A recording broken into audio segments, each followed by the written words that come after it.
Hey everyone, Kristen Brockman here, your trusted DFW realtor. And earlier I did a video on 3 mistakes to avoid when purchasing a home. And I also mentioned that there were more. So today I'm going to talk about 4 more mistakes to avoid when purchasing a home. So this is not unique to first-time home buyers, but I see it more with them because you don't know what you don't know. And so I am here to help you out. Let's get into it. So number 1, do not let Zillow guide how much you can afford. And don't even let me guide you. And I always tell my clients this. I will, if they ask, give them kind of a rough estimate of what they can expect their monthly mortgage payment to be. However, there are so many factors in your monthly mortgage payment. And I tell them this. And I tell them that the lender can give them a better guesstimate because nothing is going to be 100% until we get closer to closing. But the lender can get as close to 100 as anybody can. So definitely do not just look at Zillow and be like, I think I could afford a $350,000 house. Because you really want to break down what is involved in your monthly mortgage payment. So there's a lot of factors involved. The type of loan you get, your interest rate, how much you put down, um, the lender you go with, HOA fees, property taxes, homeowners insurance. There is so much involved in your monthly mortgage payment. You just can't be like, oh, okay, yeah, I can afford that. You really, really need to speak with the lender. Or you can speak to me and I'll give you a guesstimate, and it's probably honestly going to be higher than what the lender is going to give you. But I try to get it as accurate as I can, but the lender is the one who knows about your credit file and payment history and all of that. So you definitely want to speak with the lender about how much you can afford. Do not just look at Zillow and think, oh yeah, I can afford that. In real estate, we have a little saying, and we might say it a little too often, but it's true that A in Zillow stands for accuracy. Let that sink in. The A for Zillow stands for accuracy. Zillow is not accurate. Zillow does not have the information that us realtors have because of MLS access.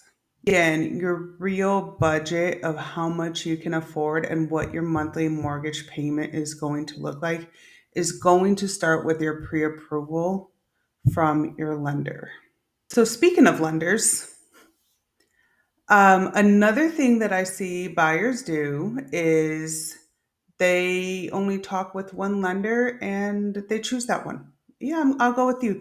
I think it's because they're afraid that they don't want too many hard pulls on their credit. And so they think, oh, I'm just going to go with this one because it sounds good and I don't want to affect my credit. Well, the lenders that I work with do not do a hard pull. They do what's called a soft pull. So it's not going to affect your credit. But lenders, all of them, even the ones that I work with, all of them have different fees, different programs, different everything. And sometimes you just vibe differently. Even if you get kind of the same result from two, maybe you just vibe better with one. You really want to work with people that you vibe with because the home buying process can be a very emotional transaction. It's really important that you have someone that you can count on when you need someone to talk through something with you. And so I do that a lot with my clients, but it's really important to have a lender do that as well. Because again, the lender is the one that sees all the financials and they're the ones that know more of what's going on the financial side. So again, if you shop around a couple different lenders and they're giving you the same kind of result, then go with the one that you feel most comfortable with. Okay, mistake number 3, not understanding what earnest money is and option money and the difference between the two. So, earnest money is your skin in the game. It is your good faith deposit to show the seller that you are serious, you want this house, and you plan on moving forward through the process with this house. So that is your earnest money. Your earnest money is typically 1% of the loan amount. So if your house is $300,000, the contract price, then your earnest money is going to be $3,000. All right. And that is money that gets applied towards your closing cost. So you don't lose that money. You can, but more than likely, you're not going to lose that money if you do everything correctly. So that's why it's important to work with a knowledgeable realtor to know the timeline of the contract. Your option money is money that gives you that time to do your due diligence and get your home inspection done or any other inspections done for that house. So I'm under contract right now with the house, and we just had our home inspection done, and now we're looking at doing a plumbing, HVAC, and a roof inspection. So we are using our option period to get those estimates done to determine if my buyers want to move forward with the process. If they decide to back out, they will get their earnest money back, but not their option money. That option money just allows you the opportunity to do your due diligence. And last but certainly not least is choosing the wrong loan type. And again, this goes back to not knowing what you don't know. And recently, a home buyer reached out to me. She's still kind of in the pre approval process. She did get pre approved with what's called the TSHAC program. The TSHAC program is a down payment assistance program, and it is a great program. I don't want to speak bad about that program, but it is not for every buyer. And for her financial situation and credit file, I did not think it was the best option for her, but I did encourage her. I gave her some of the lenders that I work with, and I encouraged her to reach out to one of those lenders and explain that she got pre approved with the TSHAC program, but she wanted to explore other options. So, the TSHAC program, again, is that's a government funded program, and it's a down payment assistance program. So anytime the government gets involved, it's not just an altruistic transaction like, oh, let me give you some money for your down payment. They're going to get their money back one way or another. And typically with these kind of loans, it's through the interest rate, through the fees. So you're going to have a higher interest rate with the TSHAC program than if you were with any other program. But some people can only qualify through the TSHAC program because of their credit score, or they just truly do not have any money to put down. So it is a great program for certain buyers, but not for all buyers.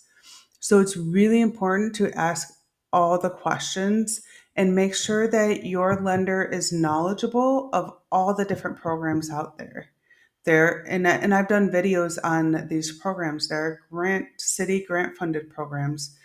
There's down payment assistance programs. There are programs for specific lenders.